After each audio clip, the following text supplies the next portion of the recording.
le DJing m'a appris à prendre plus confiance en moi finalement, parce qu'il m'a appris à aller de l'avant, de me challenger, de faire des choses face à un public. Donc c'était un peu combattre un petit peu de certaines peurs, tu vois. Une fois que je suis sur la scène, je fais oh là là, qu'est-ce que je fais là, j'ai envie de m'en aller, tu vois. Et c'est ça que tu cherches quand t'es DJ, c'est ce côté un peu communion avec les gens. Tu sens que les gens ils kiffent, toi tu kiffes avec eux, et c'est là où tu passes le meilleur moment, tu vois. C'est ça qui fait une super soirée, c'est finalement quand t'es en connexion avec les gens, tu vois. Salut à tous, ici c'est Nicolas et aujourd'hui dans ce podcast, le numéro 7, j'ai le plaisir d'accueillir Max. Max, comment vas-tu? Je fais un petit check. Yes. C'est un plaisir de te recevoir ici. Et puis je te remercie surtout de l'invitation, que tu as accepté mon invitation. Donc comment ça va aujourd'hui? Écoute, tout d'abord merci de m'avoir invité, c'est très cool de pouvoir venir discuter sur ton podcast. J'ai eu l'occasion de voir un peu les épisodes d'avant, donc c'est toujours très bonne ambiance, donc je suis content d'être là et de pouvoir discuter. Et écoute, je vais très bien, très bien. Et t'en penses quoi des podcasts précédents que t'as pu voir peut-être? Je sais pas si t'as vu un épisode ou deux ou aucun peut-être. Ouais, non, si, c'est intéressant parce que du coup, il y a un peu de tout quoi. Moi j'ai bien aimé l'épisode sur le MMA, je crois que c'était le premier d'ailleurs. Ouais, avec Hugo, ouais. C'était le premier, ça m'a particulièrement intéressé parce que j'aime bien le MMA, même si je pratique pas, j'aime bien, je regarde beaucoup. On en parlera après, parce que je me rappelle, c'était ton premier match de boxe que t'as fait. Non, c'est mon frère qui a fait son... J'ai des frères boxeurs. Ah, t'as des frères boxeurs. Moi j'étais un peu le coach psychologique sur le côté, quoi. Ah, donc c'est ton frère qui est rentré sur le ring. Ouais, j'ai deux frères qui boxent. J'ai deux frères qui boxent et moi, en fait, c'est plus ça m'intéresse, j'aime le MMA, j'aime la boxe. D'accord. Et donc, moi, je regarde. D'accord, mais donc tu as une fonction de coach mental, on va dire. C'est ça.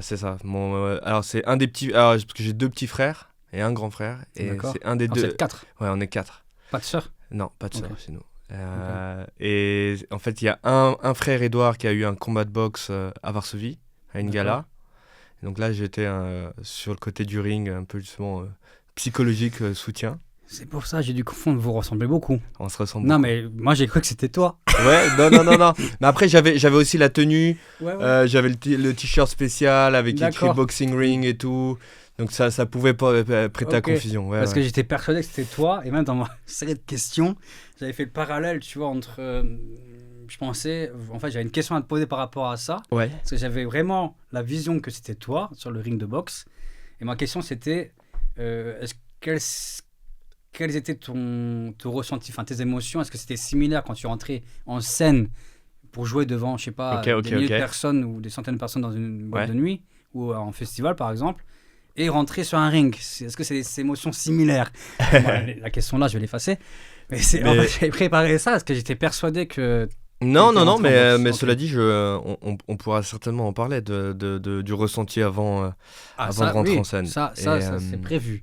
Et en soi, tu vois, sur les sports de combat, j'ai pratiqué un peu de sport de combat, mais pas à faire des combats comme ça, etc. Mais c'est vrai que j'aime vraiment beaucoup ce sujet-là. Je suis un gros fan de Mike Tyson. D'accord, un très bon mental.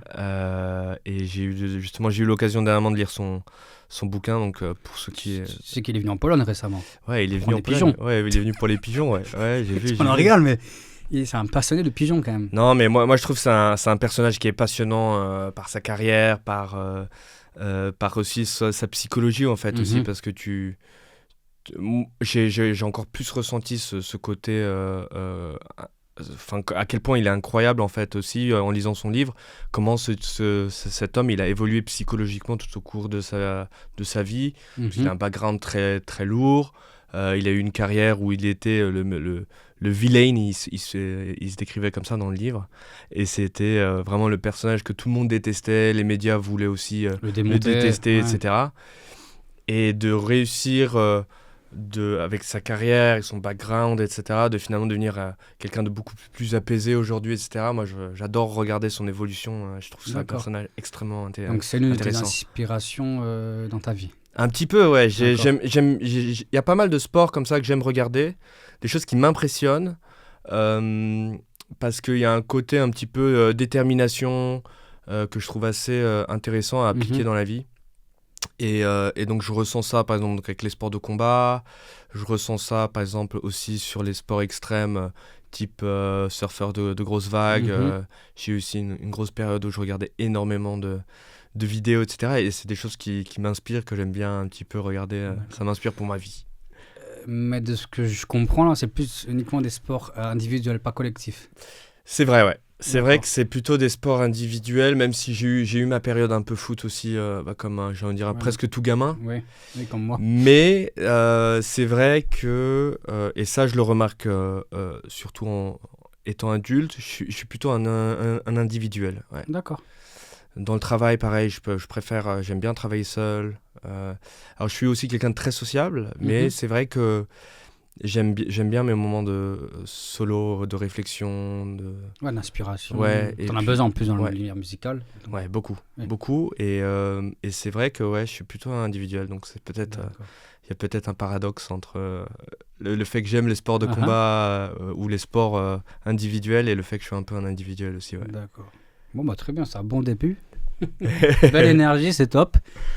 Et est-ce que tu peux te présenter? Tu prends le temps. Ouais, bien sûr. Je ne vais pas dire en 3 mots, non. Tu prends le temps de te présenter aux gens qui ne te connaissent pas.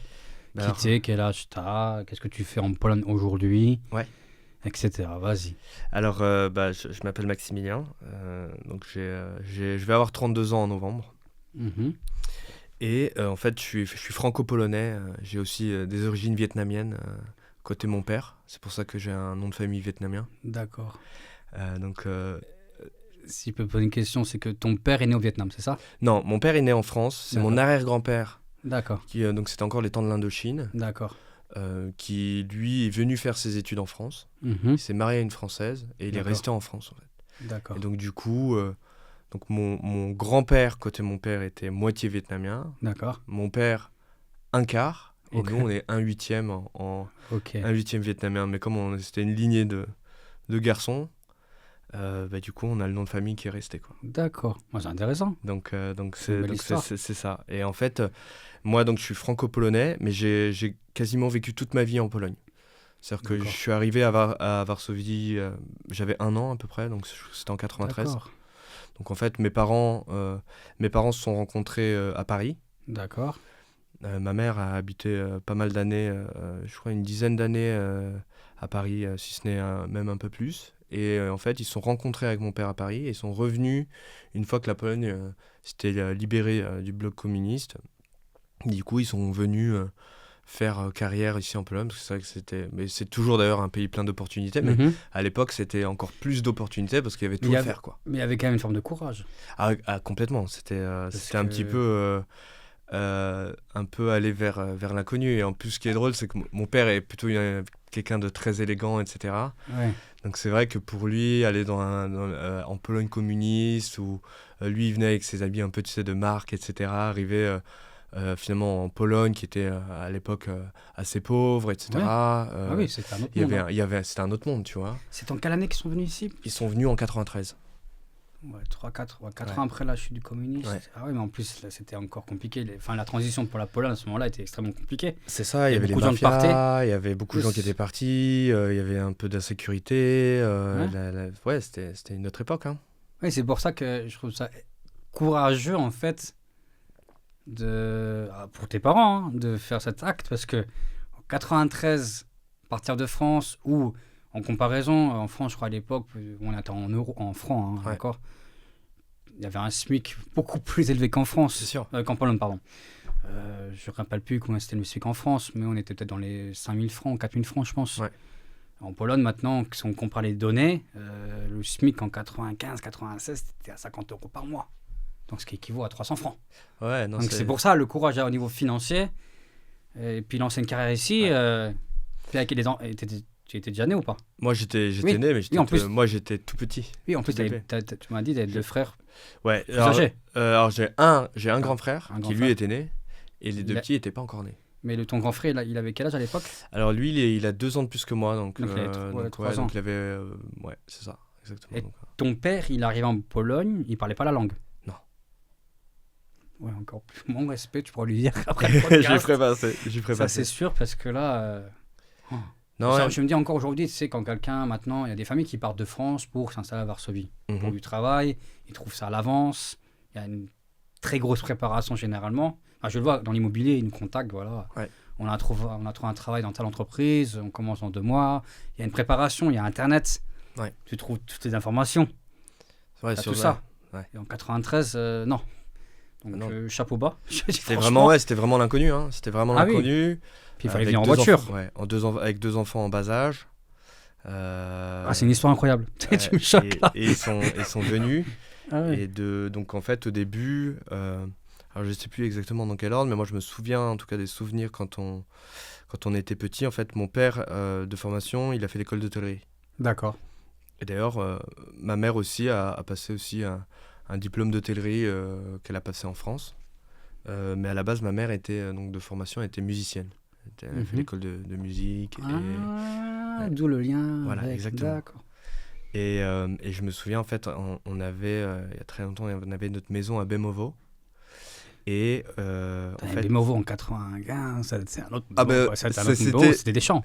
Ouais, mais c'était pour le coup, Bemovo à l'époque, je me souviens que c'était vraiment vu comme loin, très loin.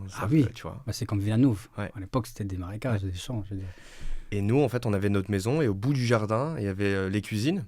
D'accord. Parce qu'en fait, mon père avait lancé son entreprise de traiteur, ça s'appelait Champs-Élysées Traiteur, et ils organisaient en fait la nourriture pour des grands événements, des banquets, etc. Et ça, c'était déjà en 95-2000 ou c'était c'était déjà avant les années 2000? Ouais, c'était vraiment au tout départ, mais au tout début, et j'étais déjà suffisamment, en tout cas, grand pour me souvenir en tout cas de ces souvenirs de cuisine qu'on avait au bout du jardin. D'accord. Où du coup, mon père préparait les plats, les banquets, etc. Et ouais, non, c'était impressionnant.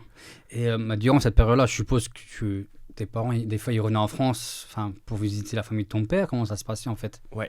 Ben, en fait, nous, on a toujours eu la moitié-moitié, la famille. On avait donc la partie polonaise à Holstein.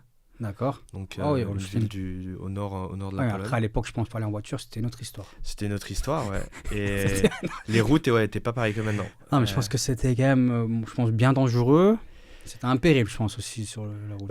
Pour le danger, ça serait difficile pour moi de te dire, parce que j'arrive pas à me souvenir. Ouais. Et puis, j'ai jamais ressenti vraiment le côté danger chez mes grands-parents.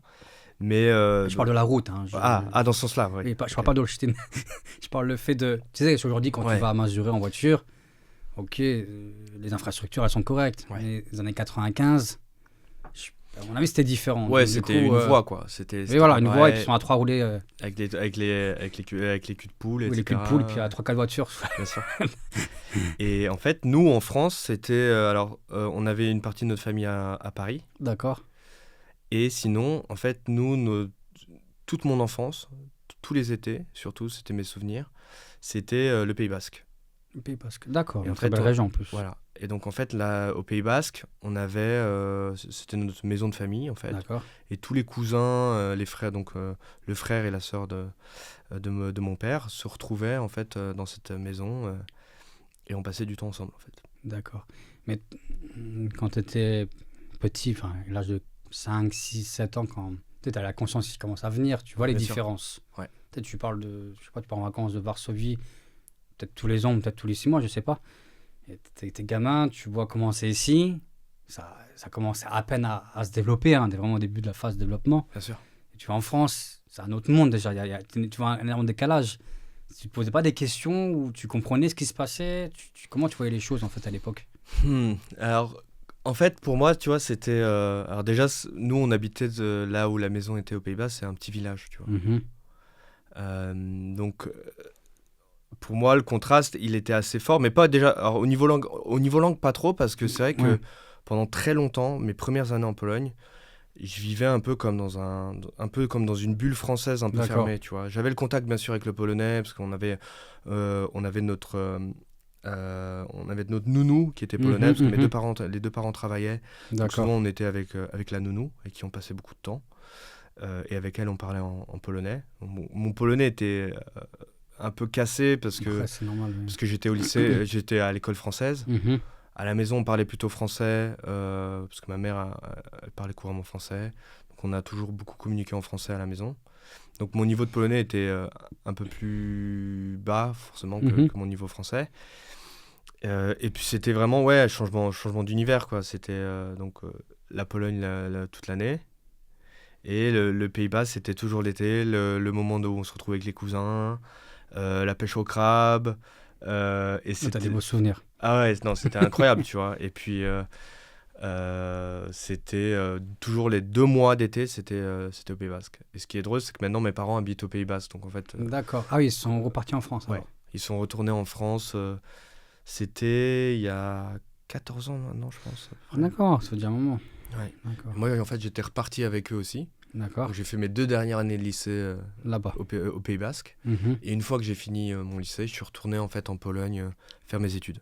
Directement à Varsovie. Directement à Varsovie. Pour moi, c'était quand je suis rentré au Pays Basque, j'étais un peu perdu dans le sens, c'était vraiment moi, mes racines, c'était Varsovie. D'accord. Et mon plus gros objectif était vraiment je passe mon bac et je retourne en Pologne, retrouver, entre guillemets, mes racines, faire mes études, etc. D'accord. Et donc, je suis rentré tout de suite après le baccalauréat. Ok. C'est une histoire intéressante parce que si je fais le parallèle avec on a fait un podcast avec Olivier, et lui, c'est différent en fait. Ses parents, ils sont partis de la Pologne en France. Ouais. Et lui, il faisait toutes les vacances avec ses parents, enfin quasiment toutes les vacances scolaires en plus, il prenait la voiture pour aller en Pologne. Alors que toi, c'est vraiment l'inverse en fait. Ouais. C'est super intéressant. Non, ouais, c'était vraiment l'inverse. Et par contre, je me souviens aussi des trajets en voiture jusqu'au Pays Basque. C'était long. Hein. Je n'ose même pas imaginer. Ouais, c'était très, très long. Tu n'avais pas d'autoroute pour aller en Allemagne déjà. Enfin, tu partais de Varsovie en voiture pour aller en Allemagne. Ouais. À l'époque, il n'y avait pas d'autoroute. Alors, il y avait des voies rapides, il n'y avait pas d'autoroute, mais les routes étaient quelque peu accidentées.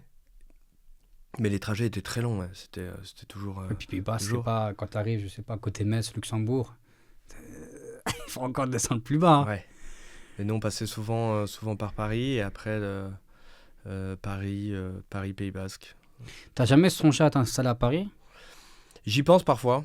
Ouais. J'y pense parfois, mais seulement maintenant plutôt. Et encore, je suis même pas sûr de Paris, mais c'est plus une réflexion qu'au total, ça va faire 28 ans que je suis en Pologne. Et je me dis souvent que les vieux jours, ce sera au Pays Basque. Mm-hmm. Et il me manque peut-être encore un épisode quelque part. Je suis pas sûr s'il serait la France, mais je réfléchirais en termes de musique et de marché de la musique, parce que je suis dans la musique. Mm-hmm. Et du coup, si je devais choisir un endroit, ce serait peut-être un endroit avec un marché de la musique plus important. D'accord. Pour expérimenter ça. D'accord. Là, on était à Berlin, par exemple, le week-end dernier avec ma copine. Mm-hmm. Et c'est une ville que j'aime bien. Donc, peut-être, éventuellement, en plus, la scène musicale est... La scène musicale est... plus de choix, on va dire, à Berlin, niveau, en plus dans ton domaine, c'est ça. Ton style de musique, tu as plus de possibilités de... C'est ça. Alors, dans mon style de musique, déjà, c'est une chose. Et aussi, en termes de taille de marché de la musique, le marché allemand, c'est le deuxième plus grand après le marché UK. Ouais. Donc, tu as UK, Allemagne et France, c'est le troisième plus grand marché. D'accord. Et donc, aujourd'hui, ma question, c'était de te présenter. Mais qu'est-ce que tu fais aujourd'hui, en fait, actuellement, dans ta vie de tous les jours ? Bon, c'était intéressant ce que tu disais, je rebondis, j'aime bien, parce que ça m'inspire, je suis intéressé, ça a envie de creuser. Bien sûr. Mais bon, pour revenir à la question, c'est qu'est-ce que tu fais aujourd'hui dans ta vie de tous les jours ? Alors aujourd'hui, je travaille dans la distribution de musique. Mm-hmm. Donc en fait, la distribution, parce qu'il n'y a pas tout le monde qui comprend un petit peu ce que c'est en fait, nous, on est le dernier maillon entre les artistes indépendants et les labels indépendants et les plateformes de streaming. D'accord. En fait, dans la distribution, tu vas avoir la distribution physique, donc ça c'est vinyle, CD, et tu vas avoir la distribution digitale qui est aujourd'hui une grande partie du marché. Oui. Parce que tout s'est digitalisé. Et en fait, donc nous, la boîte pour laquelle je bosse, c'est une boîte qui s'occupe que de distribution digitale. D'accord. Donc du coup, en fait, un artiste qui va sortir sa musique, au lieu de... Il va pas signer en fait un contrat avec chaque plateforme de streaming indépendamment, devoir gérer tous les aspects techniques, les problèmes, etc. lui-même. Il va choisir en fait un distributeur. D'accord. Qui va lui s'occuper de... Donc lui, il va recevoir... Donc l'artiste dépose sa musique chez le distributeur. Et le distributeur, il va s'occuper d'envoyer la musique vers toutes les plateformes de streaming et d'apporter en fait à l'artiste tout un tas soit de services, mais aussi d'aide technique. Donc parce que en fait, quand tu sors ta musique, pas tout le monde le sait, mais tu peux avoir tu peux avoir parfois des problèmes techniques du style ta musique tombe sur un mauvais profil ou il y a une erreur dans ton titre. Enfin, il y a tout un tas de problèmes techniques qui seraient compliqués à gérer seul. Mais quand tu as un distributeur qui a en plus une équipe technique qui va s'occuper donc de gérer tous ces problèmes, de contacter les plateformes, d'envoyer des updates s'il y a des updates à changer, par exemple un nouveau titre, un changement de titre, un changement de fichier audio. Et donc du coup, c'est nous qui nous occupons de ça. Et en fait, moi je suis dans la partie service client. D'accord. Donc en fait, moi j'ai une 50aine de clients, donc c'est soit des artistes indépendants, soit des labels indépendants. Et moi je m'occupe de travailler avec eux, de les aider. Donc c'est eux qui me contactent quand il y a un problème technique. Je vais par exemple faire du conseil en stratégie de publication. Je vais donc les aider techniquement. Je vais éventuellement faire du marketing avec eux. Et donc je fais tout un tas de petites fonctions avec eux, petites choses que je fais. Du coup c'est assez intéressant parce que en fait mon travail est assez varié et je fais plein de choses qui fait que ma journée finalement elle est pas monotone. J'ai pas une seule fonction, j'ai plusieurs fonctions. Et puis c'est intéressant de travailler avec toute une gamme d'artistes ou de labels différents. Et c'est un travail que j'adore. Ah non, vas-y, sinon, j'avais 2 questions par rapport à ça. Ah vas-y, si tu veux, et après je raconterai dans ce cas-là la deuxième partie de mes activités. 2 questions, je fais une coupure, désolé. Il n'y a pas de souci. J'ai envie de rebondir encore. On est flexible. 2 questions. En fait, comment l'entreprise où tu travailles se rémunère? Est-ce que c'est les plateformes qui prennent un fees et redistribuent le fees, ou est-ce que c'est le DJ ou le label qui paye l'entreprise? Comment ça se passe en termes de rémunération? Est-ce que tu es au courant ou pas? Comment ça se déroule? Alors, je vais t'expliquer comment ça fonctionne. En fait, les plateformes de streaming, elles sont rémunérées de deux façons. Soit, donc, il y a les abonnements. Donc, du coup, toi, j'imagine que tu as un abonnement de musique que tu payes tous les mois. Donc ça, c'est leur musique. Enfin, leur chiffre, leur gain. Ils ont aussi les publicités. Il faut savoir que pour les plateformes de streaming, c'est beaucoup plus rémunérateur un abonnement payé que les publicités. Donc c'est pour ça qu'en fait, souvent sur les YouTube, sur Spotify, quand moi par exemple, j'ai eu cette phase-là il y a quelques années où je voulais pas prendre l'abonnement.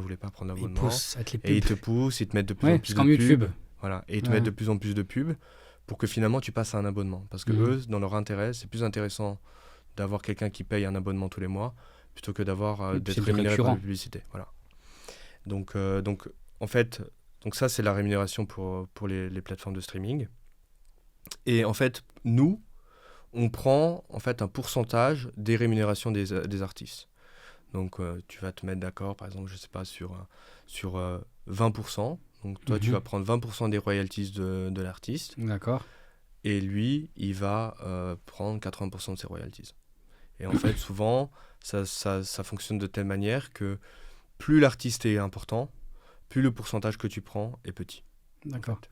Mais du coup, en fait, le DJ, il y a des l'artiste, DJ, oui, forcément, il paye rien, en fait. C'est-à-dire que s'il rentre et signe un contrat avec ton entreprise, du coup, il n'a rien à payer. C'est juste que dans l'argent qu'il va recevoir, il y aura une partie pour l'entreprise, et puis voilà. Alors, ça dépend. Ça dépend parce que tu as différents moyens de paiement.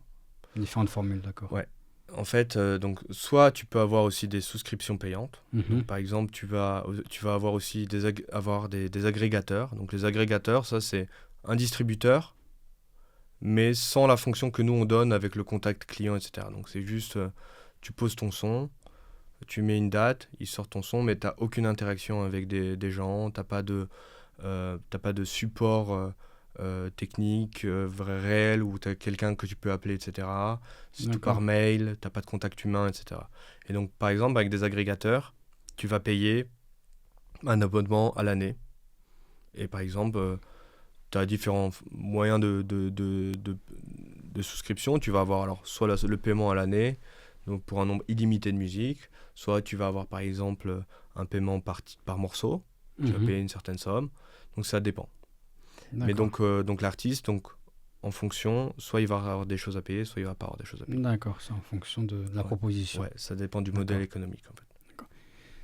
Par contre, j'ai oublié ma deuxième question. Vas-y, bah écoute, du coup, sinon tu peux attaquer la deuxième partie de la réponse. Je vais switcher sur la deuxième partie et puis quand tu te sentiras prêt, éventuellement on verra bien. De toute façon, j'ai d'autres questions par la suite. Bien sûr, pas de souci. Donc, je t'en prie. Du coup, une autre de mes activités, c'est je suis DJ producteur. Donc ça, c'était en fait, avant même d'être dans la distribution, c'était mon secteur d'activité. Pendant une période de ma vie, c'était mon secteur d'activité principal. D'accord. Après, ça a changé, ça a évolué. Mais je continue à mixer régulièrement. Et je produis. Je produis un peu moins ces derniers temps par souci, en fait, de géolocalisation, disons. Parce que, en fait, j'ai mon matos qui est très loin. Et pour l'instant, j'ai pas trouvé d'alternative pour le faire venir un peu plus près de chez moi. Parce qu'en fait, j'ai mon... tu sais où est Youssefouf ? Oui. Donc j'ai mon matos qui est à Youssefouf, chez les parents d'un ami. C'est au sud de Varsovie. C'est ça. Préciser. Et c'est, en fait, pour être encore plus précis, c'est environ à 45 minutes de train dans un allée. Donc il faut après le retour aussi.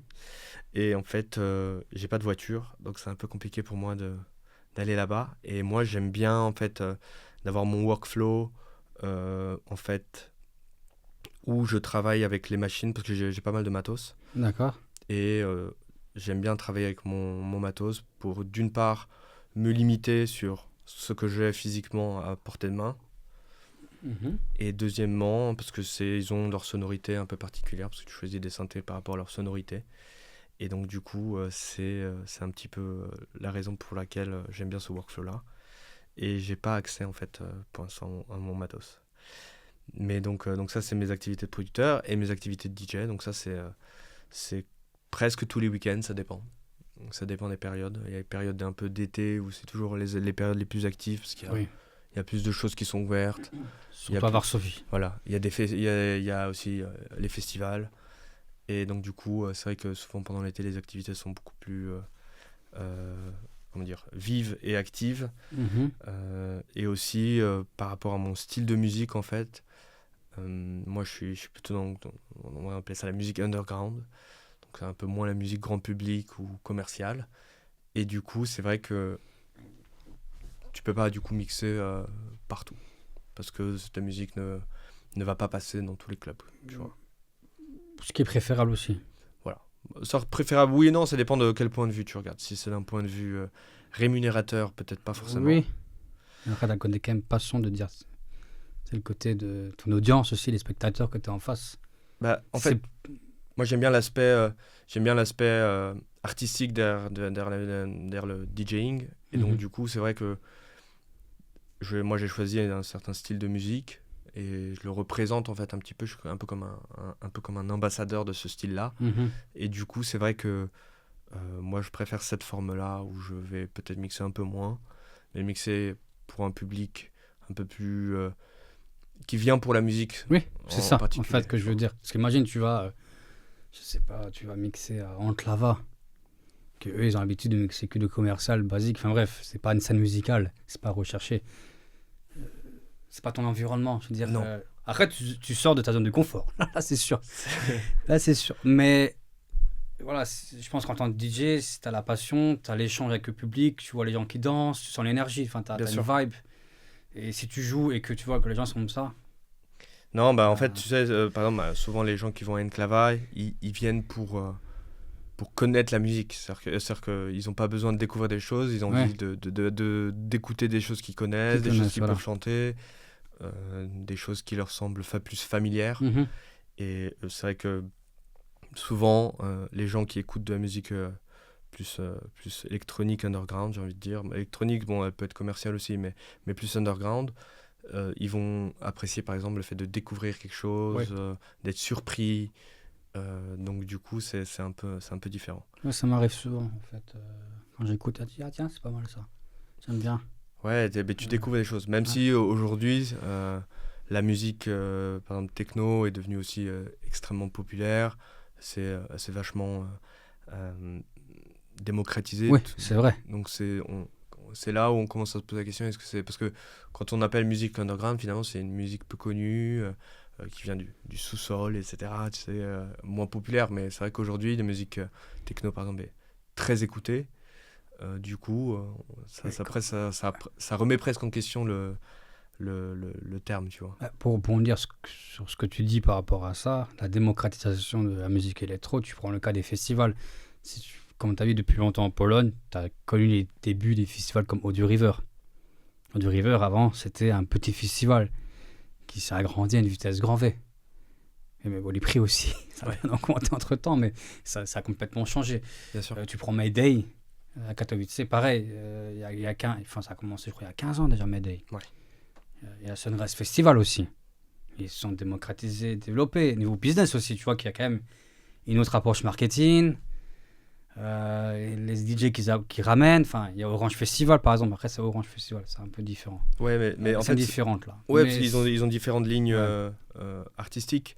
Mais avant, en festival, souvent, pendant pas mal d'années, en fait, la scène électronique était une petite scène, quelque part, dans le coin du festival, vraiment secondaire. Et en fait, cette musique, elle s'est tellement popularisée qu'aujourd'hui, tu as les festivals qui sont par exemple que électroniques, quoi. Ouais. Et c'est ça qui a changé. Mais ça, c'est la force d'Internet. Oui, le monde a évolué. C'est ça. A énormément évolué. Et j'ai une question par rapport à ce monde de DJ. Comment tu as démarré ta carrière, en fait? Comment ça s'est déroulé, tes débuts? Et si tu te rappelles aussi, point important, ta première soirée où tu as dû jouer devant un public, pas tes amis. Ouais. Je parle à un public d'inconnus, tu sais. Ah bah bien sûr, je m'en souviens. Comment tu as commencé et comment ça s'est passé? Alors déjà, ça a commencé par d'abord une passion pour la musique électronique. Et après, c'est passé sur le DJing. Donc en fait, ça a commencé à l'époque du lycée. En fait, j'ai un pote, Ludo. D'accord. Avec qui j'ai eu un duo aussi. Dédicace Ludo. Ouais, dédicace Ludo. J'ai fait un duo après avec lui. Ça avait commencé où en fait on cherchait des musiques électroniques et on venait donc à la cour pendant la pause et on faisait écouter les sons en fait aux potes et c'était qui avait le meilleur son en fait. D'accord. Donc, c'était un peu, ça a commencé par une compétition de qui a la meilleure musique, qui a déniché le meilleur titre, etc. Donc ça a commencé par ça et en fait au fur et à mesure j'ai commencé à vouloir mixer, donc j'ai acheté au début un contrôleur. Donc contrôleur, pour ceux qui savent pas, c'est comme un matériel, c'est du matos DJ, mais en fait tout en un que tu branches à l'ordinateur et que tu fais marcher avec un programme. Et donc j'ai commencé par ça. Et en fait, moi j'ai toujours voulu apprendre à jouer sur tous les supports. Donc du coup après j'ai acheté mes premiers decks et le mixeur. Donc les decks, c'est ce qui te permet en fait de lire la musique qui vient souvent aujourd'hui de clés USB. Et le mixeur qui permet en fait de sortir le son vers le système audio. Et donc après j'ai appris donc à mixer là-dessus. J'ai voulu aussi apprendre à mixer sur vinyle.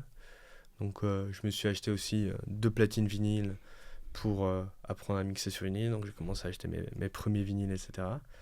Mais donc les premières soirées que j'ai faites, c'était les soirées avec contrôleur. D'accord. Il faut savoir que dans le monde DJ est parfois un peu dur. Ça dépend de la mentalité des gens, bien évidemment, mais souvent, en fait, le contrôleur est un peu plus dénigré, disons, que le vrai matos DJ. Donc c'est vrai que quand t'es DJ débutant et que tu viens mixer un peu sur ton contrôleur, souvent, alors pas tout le monde, parce qu'il y a toujours bien évidemment des gens qui sont très bienveillants et qui s'en foutent si tu mixes sur le matos DJ ou sur le contrôleur. Mais c'est vrai que souvent les gens, les DJ te regardent un peu de travers parce que tu mixes sur le truc branché à l'ordinateur, etc. Et une de mes premières soirées, je crois que c'était Foxal 18. En quelle année? C'était il y a 8 ans. 8 ans, donc au moins 8 ans. En 2024, 2016 alors? Ouais, j'ai commencé à mixer vers 2015-2016 par là. D'accord. Et au début, je mixais beaucoup solo, pas mal d'événements privés. Et en fait, après, j'ai commencé petit à petit à mixer en club. Alors c'est toujours une période un peu difficile au début quand t'es DJ. Pourquoi ? Pour commencer à trouver les places en club. Alors, il y a plusieurs raisons. Déjà, la peur. La peur. Toi, personnel, je veux dire, t'as peur. Ouais. Bah, c'est toujours assez impressionnant de devoir mixer devant des gens. Et en plus de ça, c'est vrai que tout ce que tu fais en tant que DJ, c'est des choses que tu fais qui sont très forts. Tu as le full volume, donc les erreurs que tu fais de passage, etc., tout le monde qui entend, quoi. Ouais, tout le monde le remarque tout de suite. Et tout le monde le remarque. Donc tu vois, moi qui de nature, j'ai pas toujours été quelqu'un qui avait beaucoup confiance en soi. D'accord. Le DJing m'a appris à prendre plus confiance en moi finalement, parce qu'il m'a appris à aller de l'avant, de me challenger, de prendre déjà de faire des choses face à un public. Donc c'était un peu combattre un petit peu de certaines peurs, tu vois, finalement. Donc c'est un peu j'aime bien faire ça un petit peu. Quand j'ai peur d'un truc, limite, j'ai envie d'y aller, tu vois. Même, j'ai envie d'y aller, j'ai pas envie d'y aller en même temps. Tu vois, c'est un peu. Ce qui est un peu logique. Ouais, c'est un peu bizarre comme explication, mais c'est vrai que j'ai envie d'affronter mes peurs. Et d'un autre côté, une fois que je suis sur la scène, je fais oh là là, qu'est-ce que je fais là ? J'ai envie de m'en aller, tu vois. Ça me fait penser au saut en parachute. J'ai déjà fait il y a quelques années. Ouais. T'achètes, enfin tu payes pour y aller. Et après tu veux plus y aller. T'es motivé, tu rentres dans l'avion. L'avion il décolle. Et t'as la lumière, c'est chaque 1000 mètres. Et je vous rappelle, le saut, c'est 4000 mètres en fait. Et t'as le bip 1000 mètres, après 2000. Après t'as 3000. Et t'es là. Et en fait, je suis bête, pourquoi je suis là ? Ouais. Et j'ai payé pour ça, tu vois.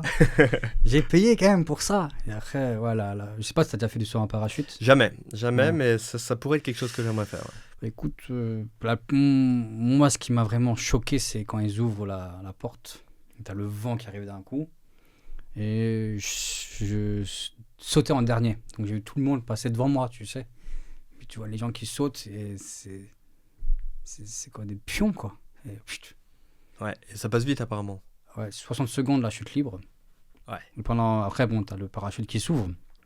Mais les premières secondes, ton cerveau, il vrille.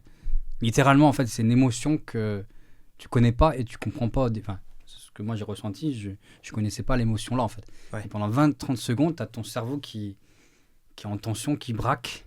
Puis après, tu te relaxes, t'essaies d'apprécier le moment présent. Ouais.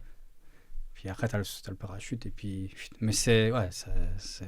Faudrait que je le fasse un jour. T'as un coup de mou, par exemple, ça réveille. C'est mieux qu'un espresso. Au Red Bull, là.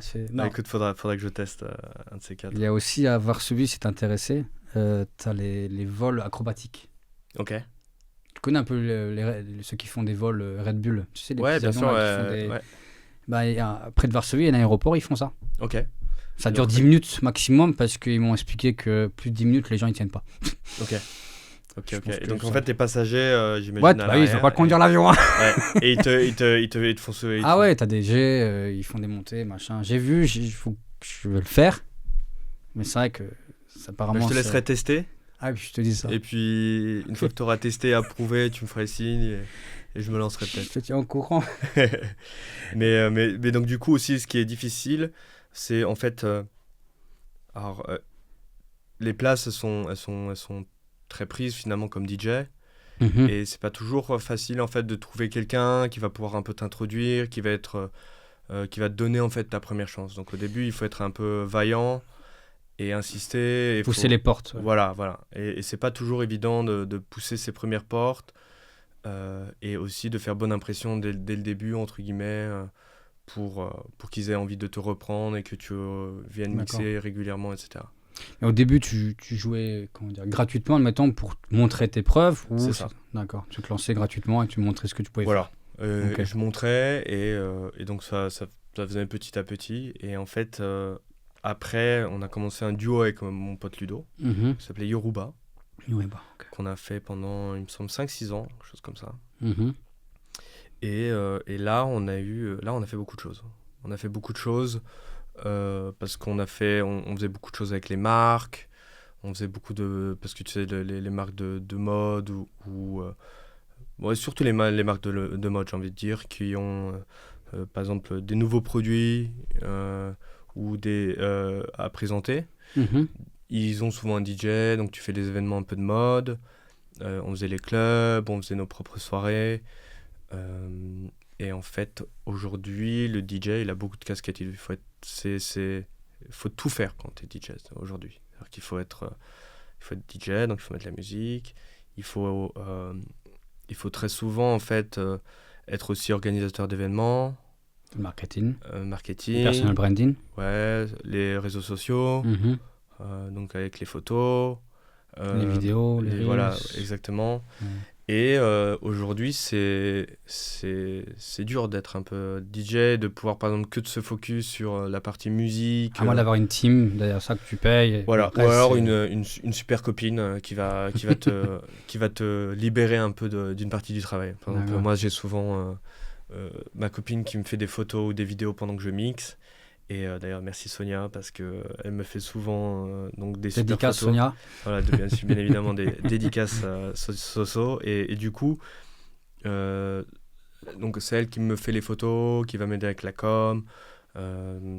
Et c'est pas... Parce que c'est pas évident, c'est un deuxième job, quoi. Ah oui, non, c'est un autre monde, hein, le marketing. Tu as la musique, le DJ, là, en plus, il faut que tu aies l'inspiration pour tes sets. Et j'ai une question par rapport à ça, ça m'a toujours intrigué. Quand un DJ monte sur scène et qu'il il fait son set, et tu as aussi le jeu de lumière. Est-ce qu'à l'avance, il va prévenir de ce qu'il veut? Parce que comment ça se fait la concordance en fait, entre le jeu de lumière, parce que tu as un ingénieur de lumière, c'est ça, ouais. Voilà. Comment il sait à l'avance en fait? Parce qu'il faut bien que ça soit cohérent entre le set de musique, le beat. Ouais. Donc est-ce qu'il y a une préparation en amont? Moi, je suppose que pour le festival, à mon avis, c'est cadré. Je ne sais pas comment ça se passe au niveau des boîtes de nuit. Est-ce que tu peux échanger sur ça? Ouais, bien sûr. Alors, au niveau des boîtes de nuit, il n'y a jamais personne qui m'a demandé... à l'avance? À l'avance. En fait, tu vas avoir le DJ et tu vas avoir le VJ. Et le VJ, en fait, c'est celui qui va s'occuper de la partie lumière. D'accord. Et en fait, ils ont tout un set de matériel qui vont, par exemple, soit ça va s'axer sur le beat, soit ils vont eux-mêmes en fait faire leur spectacle entre guillemets manuellement sur leur clavier qu'ils ont avec toutes les lumières. Donc ils écoutent tout le temps en fait. C'est ça. Et ils sont très réactifs alors. Et c'est eux qui s'adaptent, ouais. C'est eux qui s'adaptent en live. D'accord, c'est eux qui s'adaptent. Et en fait, pour les gros artistes, gros artistes qui viennent en festival, en général, c'est dépendant de la taille, hein, mais si tu es quelqu'un de très gros, en général, tu as ton gars de lumière qui a fait son travail avec toi en amont pour faire une sorte de spectacle à la fois audio et vidéo, tu vois. Mais sinon, en club, alors tous les clubs n'ont pas forcément leur VJ. Ok. Mais non, en général, c'est eux qui s'adaptent en fait par rapport à toi. Donc toi, tu t'occupes de ta musique et eux, ils s'adaptent sur toi en fait. D'accord. Ok, intéressant. J'étais toujours curieux de savoir en fait, parce que tu vois, dans un festival, tu veux bien qu'il y ait une cohérence claire et nette entre le DJ et le visuel en fait. Ouais. En boîte de nuit, des fois, ça se passe très bien et des fois, c'est... ouais. Il y a un truc qui coince quelque part et je me posais la question toujours, est-ce que il y a une discussion en amont, une préparation en amont, parce que le DJ arrive, c'est son style de musique, donc il faut qu'il y ait un visuel qui soit cohérent par rapport à ce qu'il fait. Bien sûr. Mais en fait, par exemple, moi j'ai des exemples d'amis qui organisent leur propre soirée et qui ont toute une team de spécialistes. D'accord. Donc tu vois le gars qui est plus spécialiste système son. Donc lui, il va gérer toute cette partie technique-là. Ils vont avoir un spécialiste lumière qui, lui, va s'occuper de faire une scénographie. En fait, ils vont faire comme un schéma de lumière qui va être là pendant la soirée et qui vont éclairer. Parce que c'est vrai qu'aujourd'hui, donc en tout cas quand je parle de soirée, par exemple techno ou soirée house, etc., et en particulier techno, parce que c'est vrai que c'est plutôt le style qui est prédominant ici en Pologne en termes de musique underground. Bien évidemment, tous les styles sont plus ou moins représentés, mais disons la musique techno est la plus représentée, la plus appréciée par les gens. Ceux qui organisent des gros events techno, ils vont avoir vraiment un gros travail de lumière, parce qu'il faut que ce soit à la fois visuel et en plus du son, quoi. Le son doit être on point et le visuel aussi est hyper important.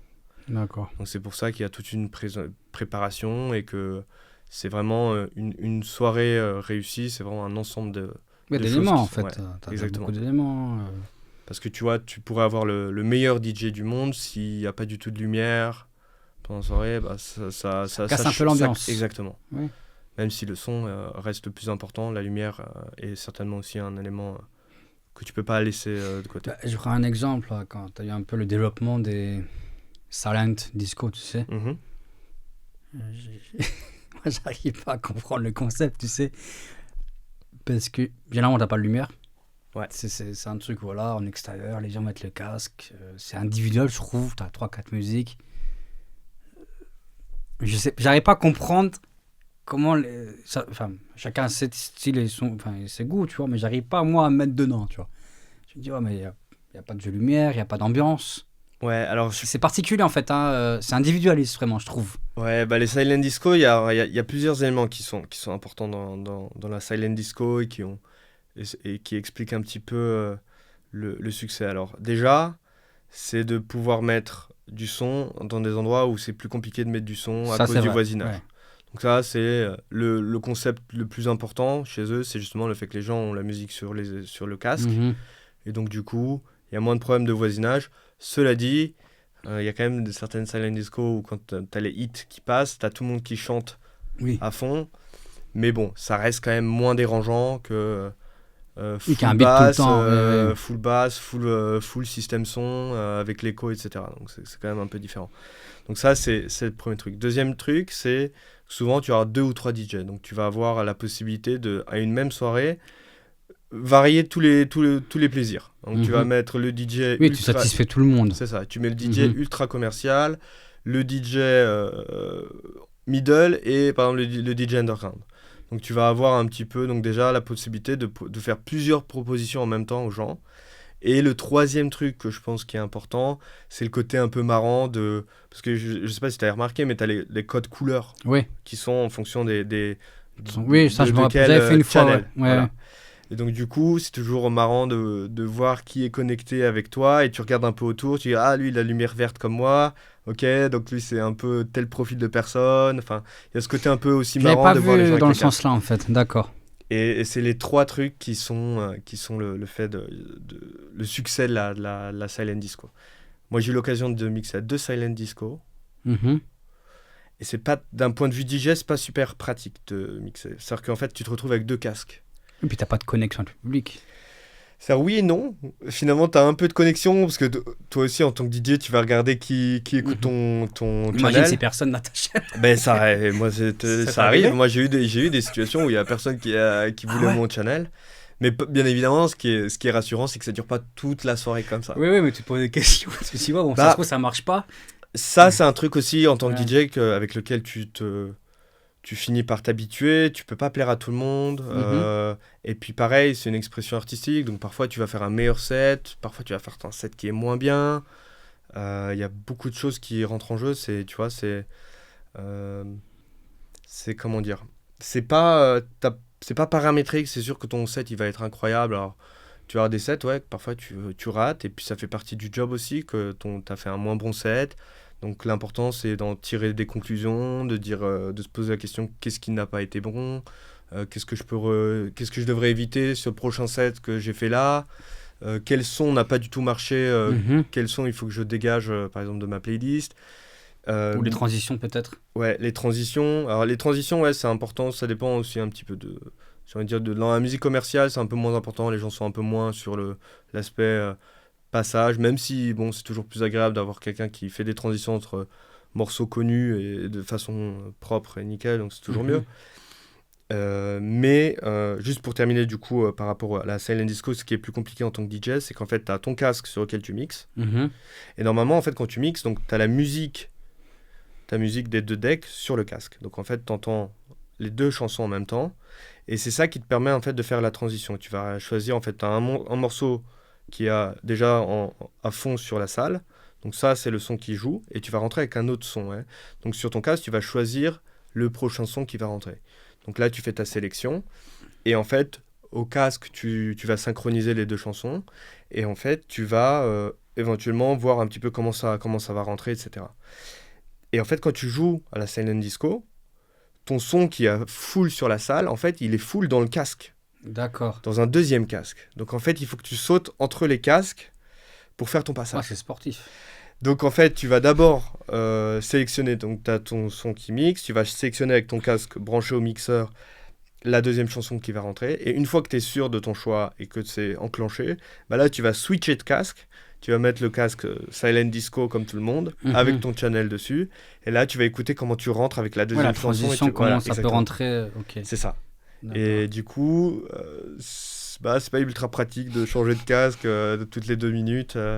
Donc c'est un peu d'acrobatie avec les casques. Mais au niveau des transitions, des fois, j'aime bien écouter la musique et quand je vais en soirée, il y a des DJ.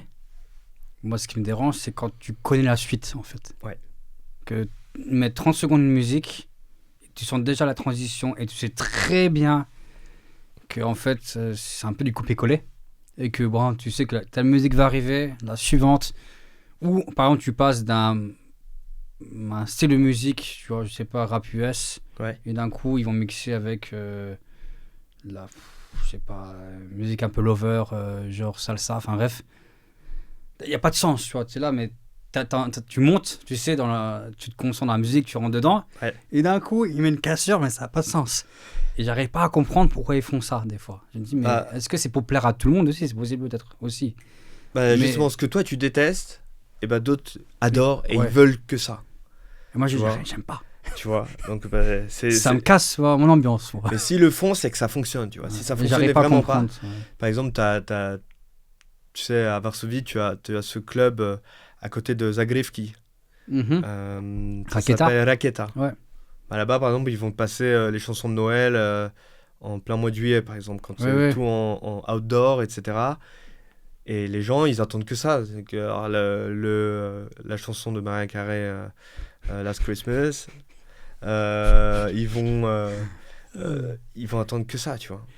C'est pas pour moi. Donc ouais, et donc c'est un style de musique et il faut s'adapter, tu vois. Moi, quand je mixe mes chansons, et puis souvent en fait quand tu as la musique commerciale, limite il suffit 2-3 secondes et tu reconnais déjà la chanson qui va rentrer, quoi. Oui. Tu vois. C'est vrai. Et c'est vraiment c'est là où tu as un peu la différence entre le DJ commercial et le DJ un peu underground. Cela dit, par exemple, moi, dans mes sets, j'aime bien caler un ou deux sons un peu plus connus, tu vois. Oui, ce qui est un peu logique aussi. Ouais. C'est-à-dire que connu, alors pas connu, c'est dur finalement de décrire, alors pas mainstream, tu vois, mais que les gens vont reconnaître et ça va leur faire plaisir de connaître ce son, tu vois. Tu vas et je trouve ça cool d'avoir ce contraste entre que des trucs peu connus. Et là, tu vas rentrer avec un truc où les gens ils vont avoir le petit cri. Oui. Quand le son, ils vont reconnaître le son, tu vois. Et ça, je trouve ça fun de faire ça aussi, tu vois. Non, ça c'est cool. Le côté là, oui. Mais tu mets pas 10 titres comme ça, mais t'en mets par exemple 2 dans le set. Et ça permet en fait de faire venir ou par exemple d'attirer l'attention des gens. Ils vont tout de suite venir et après tu les surprends avec d'autres trucs, tu vois. D'accord. Et pour revenir à ta carrière de DJ qui a commencé en 2016, hein, ouais. Donc tu as fait plusieurs soirées. Donc je suppose que tu as eu la meilleure soirée de DJ. Bien sûr. Et la pire. Ah ouais. On peut commencer par la pire et comme ça on finit avec. On passe à. Excusez-moi. Et on passe en fait à la meilleure. Mais est-ce que tu peux parler de la pire soirée? Qu'est-ce qui s'est passé? Qu'est-ce qui a merdé? Est-ce que c'était. Avant il s'est passé quelque chose? Je sais pas, dans ton quotidien, fait que tu ne pouvais pas rentrer dans le set, je sais pas, est-ce que c'était, tu as eu une mauvaise entente avec le DJ visuel, je sais pas, l'endroit ne t'a pas inspiré, la scène où tu avais un truc qui te dérange, je sais pas, mais est-ce que tu peux décrire ta pire soirée? Ok. Et ce qui s'est passé, et ensuite la meilleure soirée où tu as des souvenirs mais qui sont extraordinaires. Alors il n'y a pas un et un, c'est-à-dire qu'il n'y a pas une bonne soirée et une mauvaise soirée. Il y a eu plusieurs super soirées et plusieurs soirées alors, avec des problèmes techniques, ça c'est toujours le plus compliqué. Par exemple, dans le monde DJ, tu as un certain standing de matos en fait.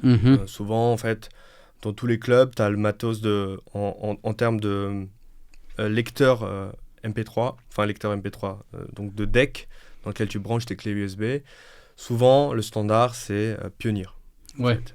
Et donc, dans tous les clubs, tu as Pioneer, mais tu as certains clubs qui te font la mauvaise surprise en dernière minute, où c'est pas Pioneer. Et là, c'est compliqué parce qu'en fait, ce qui est important, en fait, quand tu mixes sur clé USB avec des formats, par exemple MP3, ce qui est important, c'est d'analyser tes morceaux au préalable sur un programme. En fait, ça permet d'avoir une certaine stabilité dans la lecture de tes fichiers audio. En fait, avec le programme, tu vas analyser tes sons, donc il va savoir donc, la durée, le tempo, tu vas avoir toutes les informations importantes qui vont s'afficher sur l'écran correctement, etc. Et ça te permet, en fait, c'est toujours mieux de venir un peu préparé, dans le sens préparé, où tu as tes fichiers qui sont analysés, et tu es sûr que voilà, tu connais les tempos, que tout est bien lu, etc. Malheureusement, ça arrive, bon, de moins en moins souvent, parce que dès que je pense que les clubs se sont un peu adaptés, mais ça m'est déjà arrivé que j'arrive en boîte et il n'y a pas le matos Pioneer. Donc en fait, je me retrouve avec quasi la totalité de mes sons qui ne sont pas lus par le matos. Donc en fait, tu te retrouves dans une situation de stress. Donc déjà, tu as la montée de chaleur.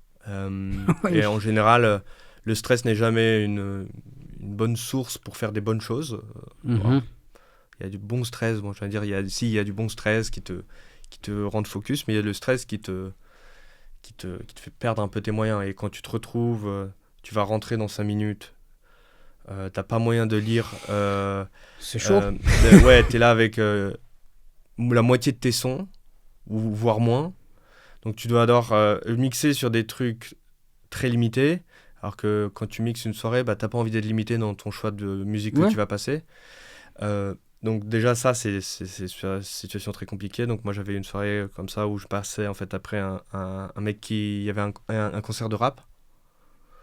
Et j'étais avec la moitié de mes sons. Mes sons, en plus, moi, je mixe pas de rap, donc ça allait pas trop bien au public. Du coup, j'ai vidé le parquet. Je me suis senti très seul, tout transpirant. Et t'as qu'une envie, c'est de rentrer, de partir. Dormir. Voilà, tu te sens honteux parce que forcément, t'as tout le monde qui te regarde. Les gens se disent en mode regarde le con là. Qu'est-ce qu'il fait là? Pourquoi ils l'ont pris? Ouais, pourquoi ils l'ont pris? Il est horrible ce DJ. Enfin, c'est hyper vexant comme situation. C'est chaud. Mais est-ce que ça t'a remis en cause dans ta carrière ou est-ce que maintenant t'as pris du recul par rapport à ça? Ouais. Non, bah ça passe. C'est-à-dire que tu digères. Tu digères, tu prends sur toi.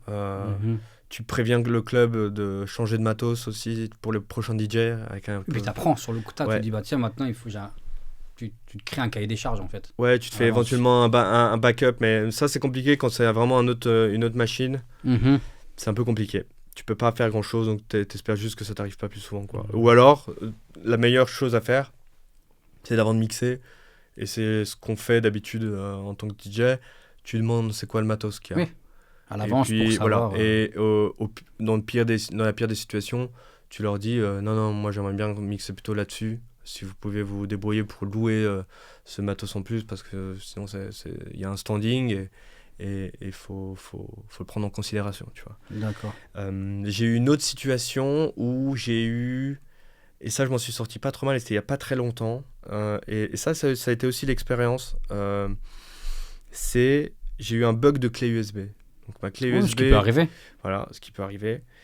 Donc en fait, ma clé USB ne se lisait plus sur le matos. Donc la clé USB était vide. Et dans ce type de situation-là, il faut toujours avoir des clés USB en plus, avec des backups. Ouais. Et c'est ce que j'avais. Alors j'avais une clé USB qui était un peu moins à jour par rapport à celle que à la base je voulais utiliser, mais qui était suffisamment remplie pour pouvoir faire un set. Alors il y avait des moments un peu où je passais peut-être un peu plus de temps à chercher le prochain titre, mais je me suis pas retrouvé dans une situation où j'avais plus de son. Et donc ça aussi c'est hyper important, c'est toujours d'avoir des backups de clés USB. Quand tu mixes, tu viens jamais avec une seule clé, parce que tu sais pas ce qui peut se passer. Ta clé USB elle peut disjoncter, et là tu te retrouves en difficulté. Et j'ai eu aussi une autre situation comme ça où je me suis retrouvé en fait avec une clé USB qui, au bout d'un moment, quand elle chauffait dans le matos, elle buguait et elle s'éjectait elle-même du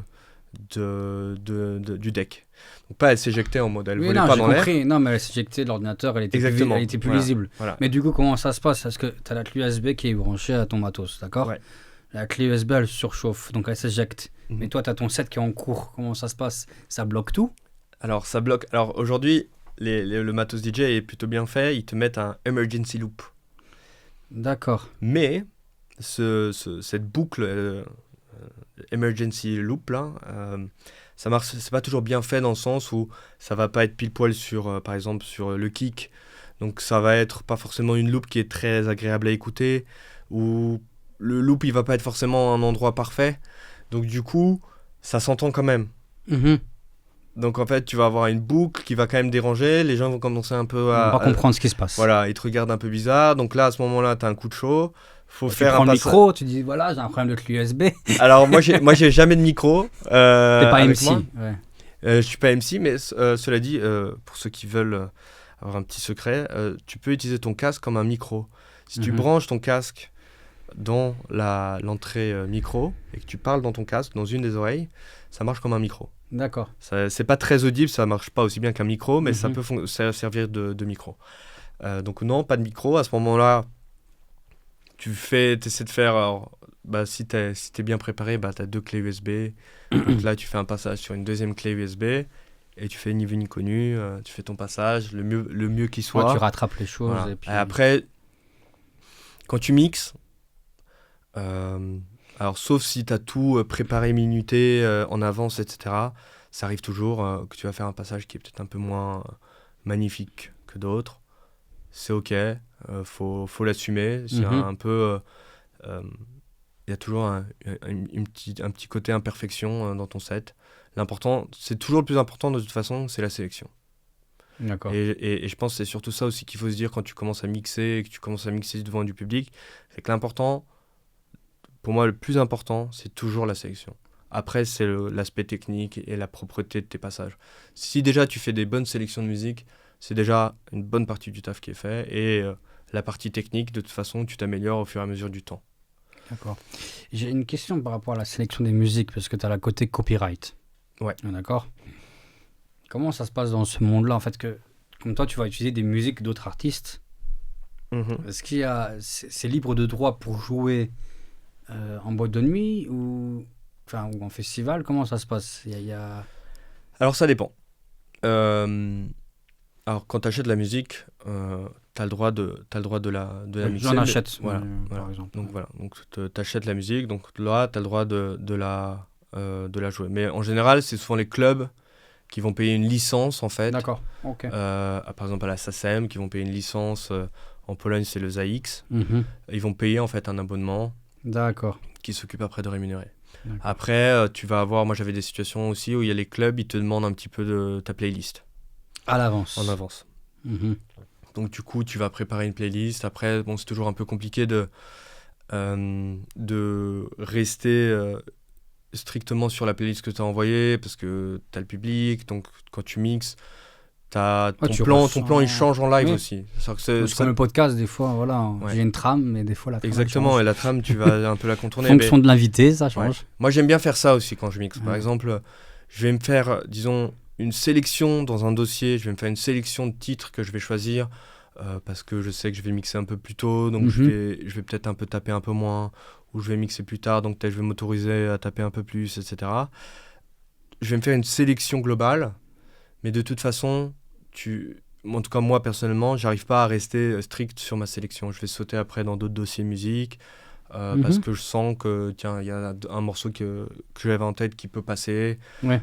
Et donc du coup... Tu as l'inspiration, tu dis tiens, ça je vais essayer, voir comment les gens vont réagir aussi. C'est ça, et puis il faut que tu t'adaptes un petit peu. C'est ça le DJ finalement, c'est pas juste passer des sons que tu as préalablement choisis, mais c'est aussi un petit peu d'emmener les gens avec toi. Donc tu es forcément dans un aspect aussi de spontanéité, et c'est ça que j'aime bien aussi. C'est-à-dire que moi j'aime pas trop préparer...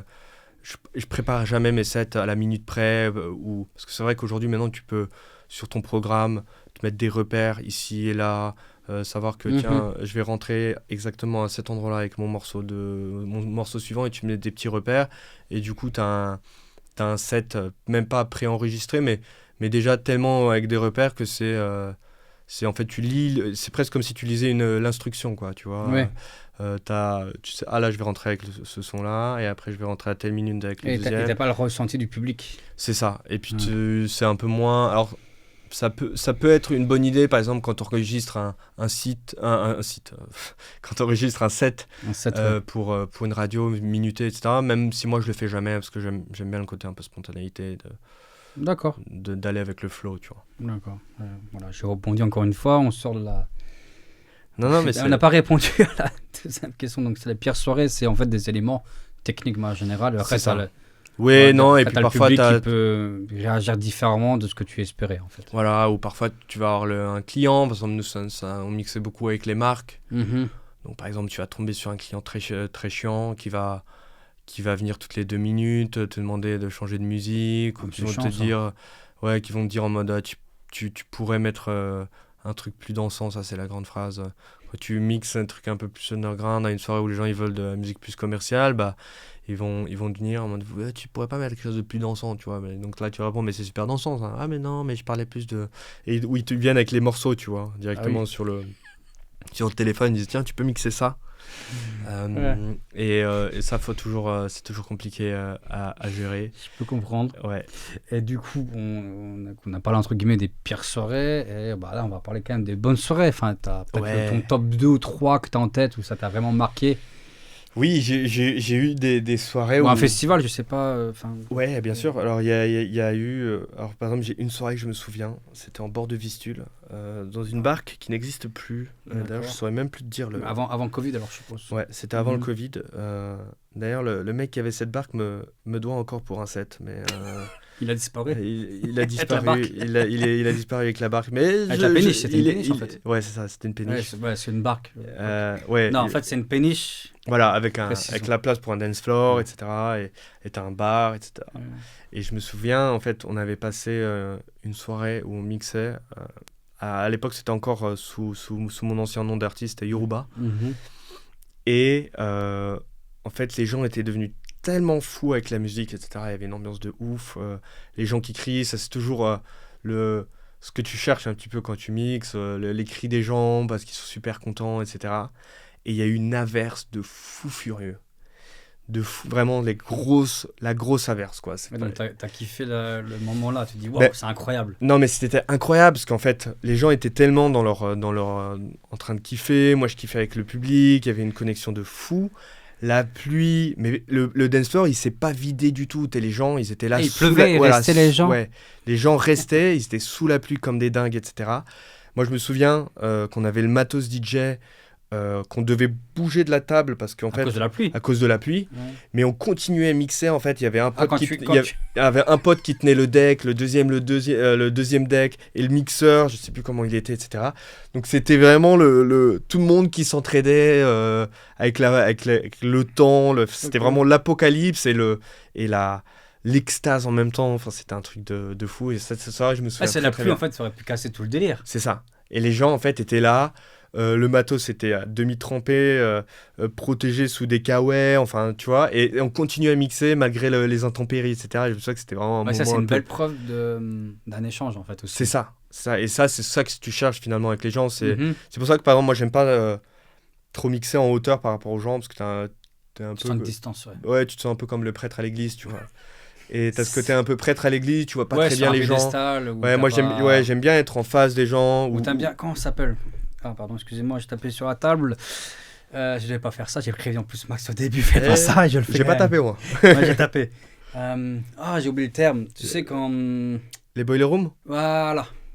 Donc, ça, c'est ton kiff aussi, je suppose. Ouais, quand t'es au milieu des gens, c'est ça qui est cool. Ouais. Et pareil, j'aime pas non plus les stations DJ qui sont tellement grandes que finalement les gens sont éloignés. J'aime bien être en contact avec les gens. Ouais, c'est un échange, encore une fois. Exactement. Et c'est ça que tu cherches quand t'es DJ, c'est ce côté un peu communion avec les gens. Tu sens que les gens ils kiffent, toi tu kiffes avec eux. Et c'est là où tu passes le meilleur moment, tu vois. C'est ça qui fait une super soirée, c'est finalement quand t'es en connexion avec les gens. Tu vois.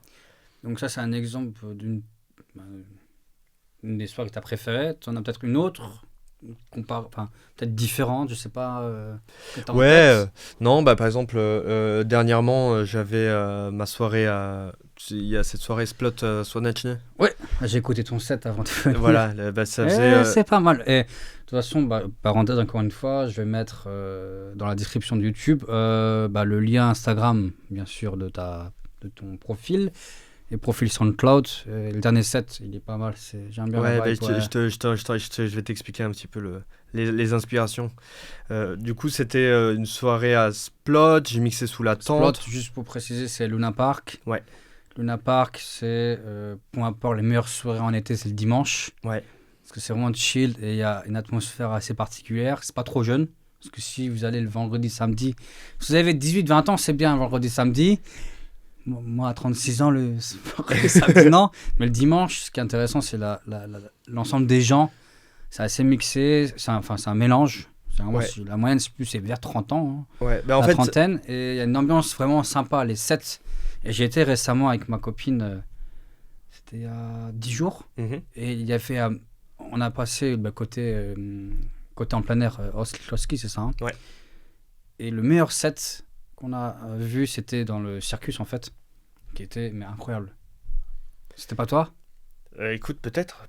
Non, c'était pas toi, parce que t'es passé une semaine avant. Ouais, moi je suis passé une semaine avant. Mais du coup, le set, là aussi, il m'a vraiment du coup, si t'étais passé une semaine avant, ça aurait été le meilleur set à ce moment-là. Ouais, je sais, je m'en veux.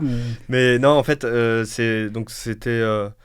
en fait, le dimanche, c'est des après-midi électroniques où donc c'est de 16h à minuit, donc après-midi plus soirée. Et donc, en fait, il y a 2 scènes, pour expliquer aux gens. Donc, il y a 2 scènes. Il y a une scène au ski Claude Ski plus ouverte et il y a une scène, en fait, sous un chapiteau. Ouais, c'est un chapiteau de cirque, en fait. Exactement, avec une grosse tête de clown avec des dents comme entrée. Voilà, exactement. Pour ceux qui n'aiment pas les clowns. Voilà, ça fait un peu peur, effectivement. Et donc j'ai passé 2 heures sous cette tente à mixer, donc de 20h à 22h. Ah, t'as fait quand même 2 heures de set ? Ouais, 2 heures de set, ouais. Généralement, tu fais un set de 2 heures ou c'est dans la norme ?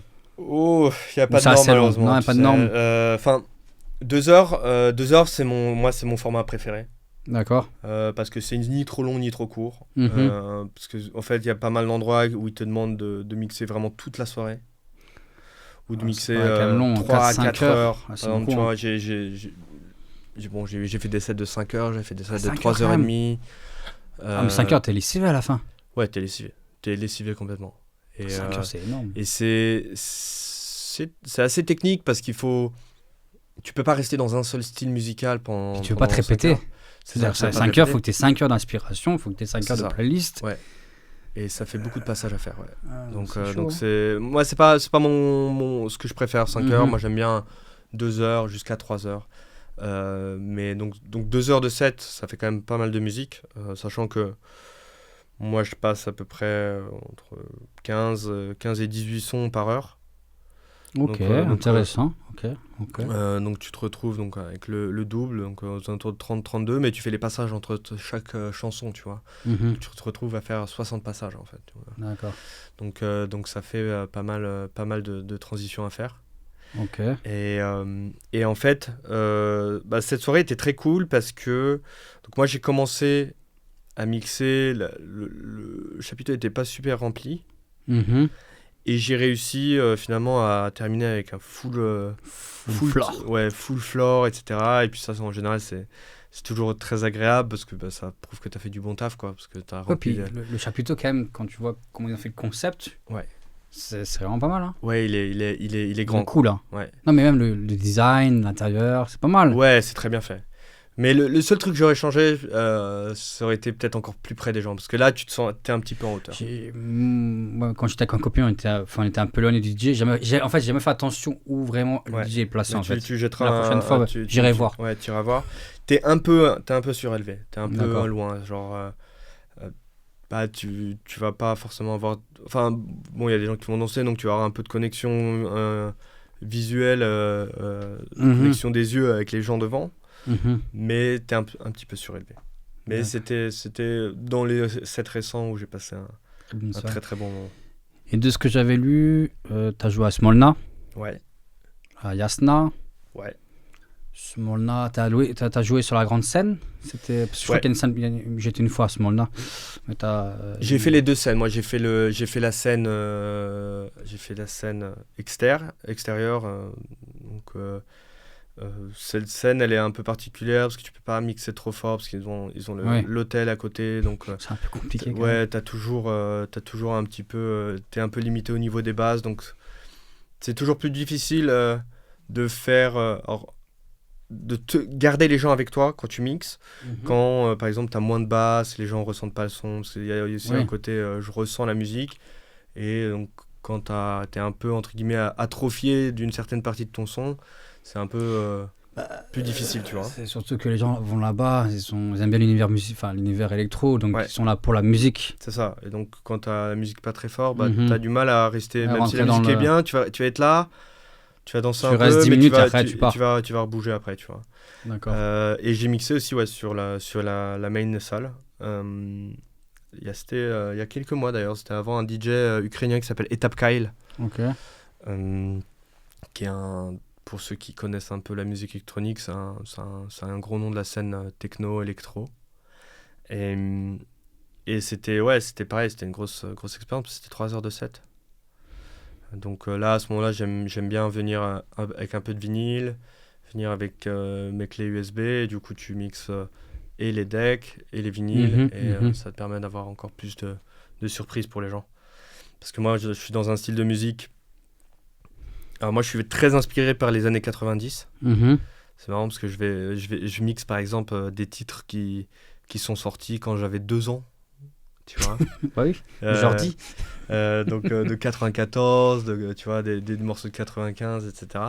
Et donc moi je suis très inspiré par les années 90 et je vais osciller entre les styles house, trance, progressif, parfois un peu techno. Ouais. Et je vais vaciller entre ces morceaux-là. D'accord. Et donc en fait c'est la musique trance, progressive des années 90. Je vais aller vers de la musique, j'appelle ça un peu la musique uplifting, donc un peu plus positive. Donc, comme tu as pu voir un peu dans le set que j'ai fait Ouais, la vibe est positive. C'est ça. Après, je vais faire parfois des versions un peu plus dark, disons, quand je vais mixer un peu plus tard, etc. Tu vois, tu vas un peu...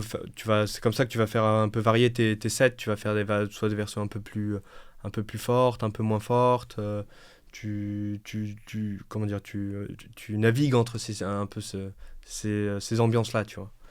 Et donc moi, j'aime beaucoup les inspirations 90. Du coup, il y a beaucoup, en fait, je trouve aussi beaucoup de musique aussi sur vinyle ou sur des vieilles vidéos que tu peux trouver. Alors, ça, c'est pas j'utilise pas les vidéos YouTube pour remixer parce que c'est très mauvaise qualité donc tu utilises par exemple pour chercher des morceaux. Oui, tu fais ta recherche, après tu trouves c'est ça, et tu vas son trouver de bonne vinyle. qualité. Par exemple, tu vas même avoir des vinyles où t'as même pas de vidéo YouTube. Alors là, du coup, c'est la surprise. T'achètes, t'as le site le plus connu, c'est Discogs, sur lequel t'achètes des vinyles, et tu vas parfois te retrouver avec un vinyle où il n'y a pas de vidéo, mais par curiosité, tu vas l'acheter quand même, tu vois. Donc ça, c'est vraiment les inspirations pour quand tu mixes beaucoup de musique des années 90, finalement, y avait pas c'était pas digitalisé, donc et t'as beaucoup de titres qui sont nulle part ailleurs, en fait. Qui sont pas, par exemple, moi sur Spotify, je vais pas trouver beaucoup des morceaux que je mixe au quotidien. D'accord. Parce qu'ils sont même pas digitalisés. Il y en a certains, ça arrive, mais c'est rare. Donc du coup... là, depuis peu, moi, je suis passé à YouTube Music, où je trouve plus d'inspiration au niveau musique que sur Spotify, par exemple, tu vois. Ouais, parce que moi, j'ai YouTube Music. En perso, j'ai pas Spotify. Et, je trouve pas mal de musique intéressante, ça m'inspire. Par exemple, tu sais, dans mes vidéos IMO, la dernière fois, j'ai vu un film qui s'appelle Challengers. Ok. Tu connais ? Il est sorti au cinéma récemment. C'est sur une histoire de tennis professionnel, etc. Ok. Et ils ont mis des beats de musique. Je t'enverrai la playlist. Ok. Peut-être que tu as aimé, pas aimé. Mais moi, j'étais choqué comment ils ont réussi à mixer le tennis avec cette musique. Ouais. Et c'était un kiff. Les scènes visuelles, la musique et tout ça, c'était incroyable.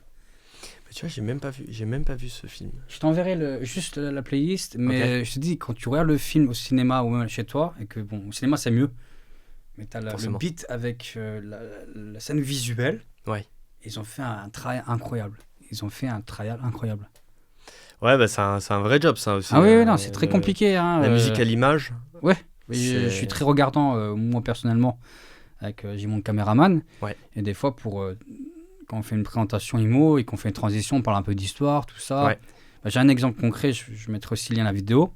Une fois, on a fait une transition, on parlait de la rue Projna, tu sais. Ouais. Donc c'était avant, voilà, c'était une partie juive, après c'était le ghetto, il y a eu la guerre, donc il y a eu toute la transition. Et je parlais voilà, de ce qui s'est passé, ce qui était compliqué à l'époque, triste, et le renouveau de Varsovie. Ok. Donc il a fallu que je trouve une musique qui commence sur un air triste, tu sais. Et quand je parle du renouveau de Varsovie, ça part en fait comme un renouveau en fait, comme une puissance. Je crois que j'ai mis honnêtement 3 ou 4 heures pour trouver la musique. C'était sur Audio Jungle, je pense que tu connais. Donc c'est une banque de sons. Une banque de sons que j'ai cherché, j'ai testé des centaines de musiques. Ouais. Celle-ci, le début, ouais, mais après ça va pas. Celle-ci, ouais, non. Celle-ci peut-être, j'envoie ça au caméraman, essaye. Non, ça passe pas. Ça va pas, c'est pas ce que je veux. Ok. Et ensuite 3-4 heures. J'ai payé $35 la musique. Hein. Ouais. Pas donné quand même, hein, pour utiliser un copyright. Hein. Mais je te montrerai, tiens. Et la transition en fait.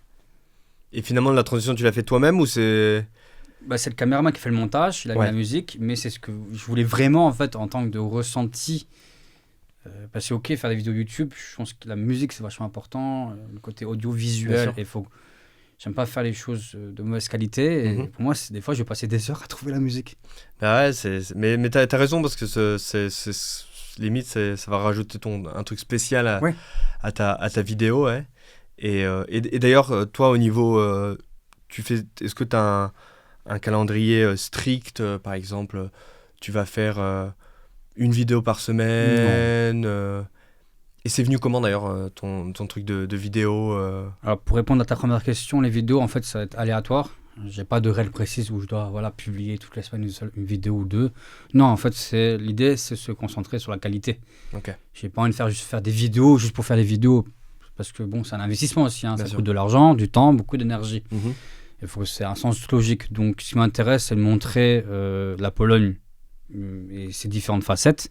Le côté un peu histoire, l'évolution du pays, voilà, les gratte-ciels de Varsovie, nos projets immobiliers, l'avant-après, les travaux de rénovation, ce qu'on fait. Et derrière ça, pour répondre à ta seconde question... c'est venu en fait directement grâce aux médias français, où j'ai remarqué que généralement les médias en France ils vont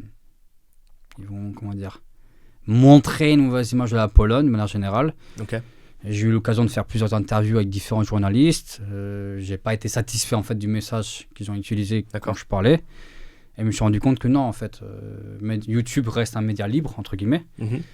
Et je me suis dit, tiens, je vais me lancer sur YouTube et montrer ce que j'ai envie de montrer en fait. Et pas être dirigé par un journaliste par rapport à ces questions.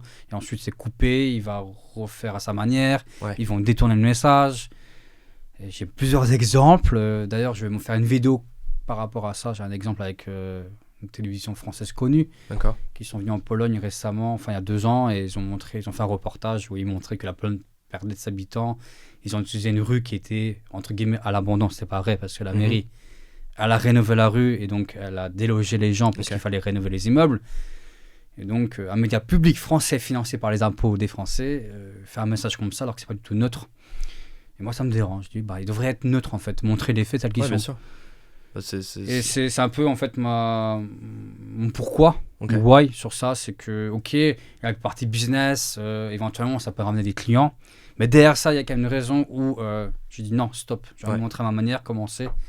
Et montrer que la Pologne, c'est un pays cool, c'est sécurisé, c'est joli, on mange bien, c'est sympa, c'est agréable à vivre.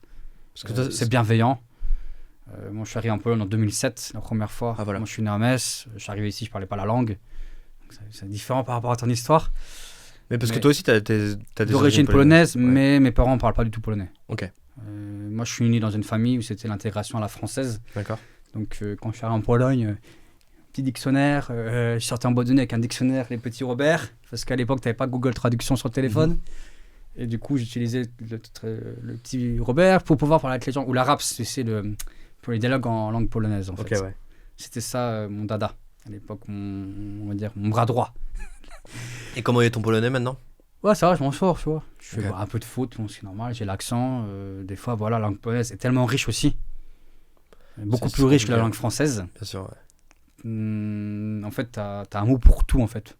Tandis qu'en français, tu peux utiliser, il y a des mots qui vont être utilisés plusieurs fois. Ouais. En polonais, pour tout objet, pour tout, t'as un mot. Puis bon, on parle pas des chiffres. Hein. Quand tu parles du chiffre 2, où t'as 17 déclinaisons possibles...